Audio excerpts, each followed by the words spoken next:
Assalamualaikum warahmatullahi wabarakatuh. Alhamdulillahirabbil alamin wassalatu wassalamu ala asyrafil anbiya'i wal mursalin wa ala alihi washabbihi ajma'in. Rabbi shrah li sadri wa yassir li amri wa hlul 'uqdatam min lisani yafqahu qawli. Subhanaka la ilma lana illa ma 'allamtana innaka antal alimul hakim. Amma ba'd.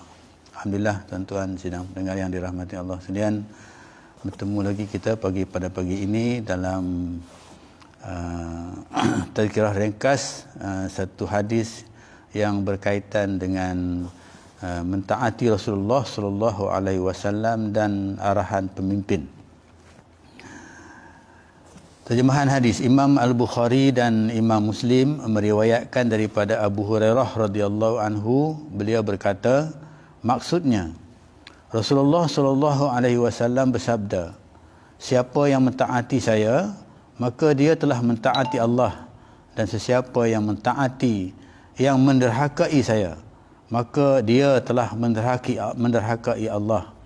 Sesiapa yang mentaati pemimpin maka dia telah mentaati saya, dan sesiapa yang menderhakai pemimpin maka dia telah menderhakai saya. Saya ulangi, Imam Al-Bukhari dan Imam Muslim meriwayatkan daripada Abu Hurairah radhiyallahu anhu, beliau berkata, maksudnya Rasulullah sallallahu alaihi wasallam bersabda, siapa yang mentaati saya maka dia telah mentaati Allah, dan sesiapa yang menderhakai saya maka dia telah menderhakai Allah. Sesiapa yang mentaati pemimpin maka dia telah mentaati saya, dan sesiapa yang menderhakai pemimpin maka dia telah menderhakai saya. Jadi maksud hadis ini berkaitan dengan ketaatan kepada Rasulullah sallallahu alaihi wasallam, juga ketaatan kepada Allah Subhanahu wa taala khususnya, kemudian ketaatan kepada pemimpin, kerana pemimpin itu mewarisi Rasulullah sallallahu alaihi wasallam, yang hadis menyebutkan al ulama warasatul anbiya, iaitu ulama itu, iaitu pemimpin itu mewariskan anbiya, iaitu para nabi. Jadi dalam hal ini hadis ini menjelaskan kepada kita supaya kita sentiasa mentaati kepada perintah Rasulullah sallallahu alaihi wasallam, dan juga perintah ataupun arahan daripada pemimpin kita. Dalam hal ini banyak perbahasan yang dibincangkan berkaitan dengan ketaatan kepada pemimpin, seperti mana hadis ini menyebutkan, jadi kalau kita taat kepada pemimpin maksudnya kita taat kepada Rasulullah sallallahu alaihi wasallam. Jadi bagaimana kriteria pemimpin yang kita kena taat, ini kita kena bahaskan. Maksudnya dalam huraian ini maksudnya taat kepada pemimpin yang macam mana. Jadi maksudnya taat pemimpin kepada yang semacam dari Rasulullah sallallahu alaihi wasallam.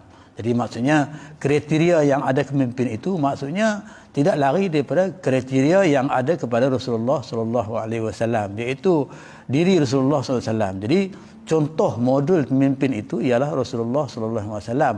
Itulah pemimpin yang kita kena taat. Tapi kalau pemimpin yang tidak mencontohi Rasulullah sallallahu alaihi wasallam maka kita tak wajib taat. Seperti mana kata Sayyidina Umar radhiyallahu anhu ketika dia dilantik menjadi, diisytiharkan sebagai sebagai khalifah pengganti kepada Abu Bakar.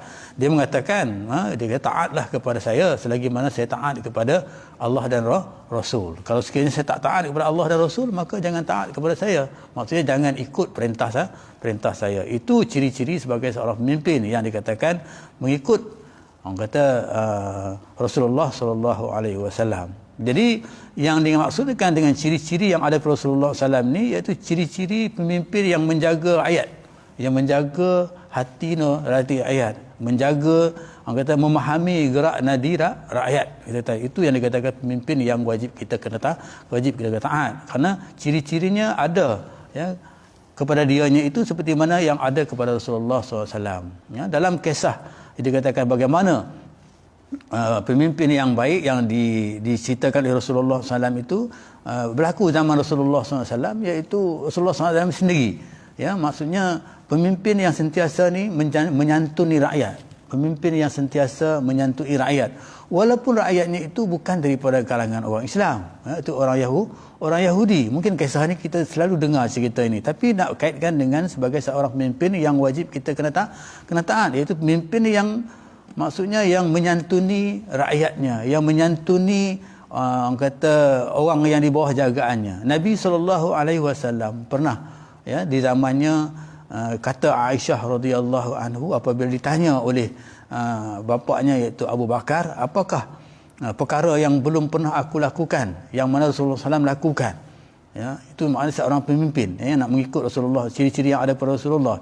Jadi ditanya akhirnya Sayyidina Aisyah beritahu bahawa Rasulullah SAW ketika dia hidup selepas waktu zuhur dia akan bawa sedulang makanan pergi berjumpa dengan seorang Yahudi yang duduk di hujung kampung ini dan memberi makan kepada dan menyuap makan kepada perempuan Yahudi itu. Sampai perempuan Yahudi itu tak kenal siapa dia Rasulullah sallallahu alaihi wasallam. Itu bagaimana Rasulullah SAW itu menyantuni rakyatnya ketika itu walaupun dia seorang Yahudi. Jadi ini yang dimaksudkan dengan pemimpin yang kita kena taat, iaitu pemimpin yang maksudnya yang sentiasa menjaga hak-hak kepentingan rakyat. Dia bukan menjaga hak kepentingan dirinya. Kadang-kadang ada pemimpin yang menjaga hak kepentingan dirinya tanpa menjaga hak kepentingan rakyat. Ini ditolak oleh Allah Subhanahu Wa Taala dan juga oleh Nabi kita Muhammad SAW berdasarkan kepada hadis ini. Jadi tuan-tuan sedang mendengar yang dirahmati Allah sekalian, sebagai terkira ringkas pada pagi ini, itulah yang dapat kita ambil iktibar. Marilah sama-sama kita mentaati pemimpin, iaitu marilah sama-sama kita mentaati Rasulullah sallallahu alaihi wasallam dengan melakukan apa saja sunnah yang Rasulullah SAW lakukan. Dan begitu juga lah kita kena taat kepada pemimpin kita, kepada ketua kita, yang mana ketua kita ini sentiasa memberi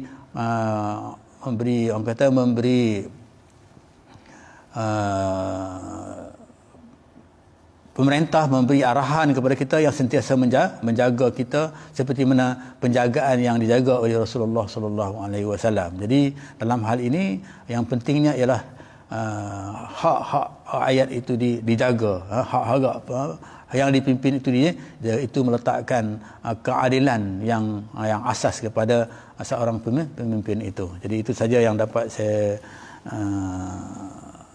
ulaskan dalam kuliah ringkas pada pagi ini. Mudah-mudahan kita mendapat manfaat daripadanya.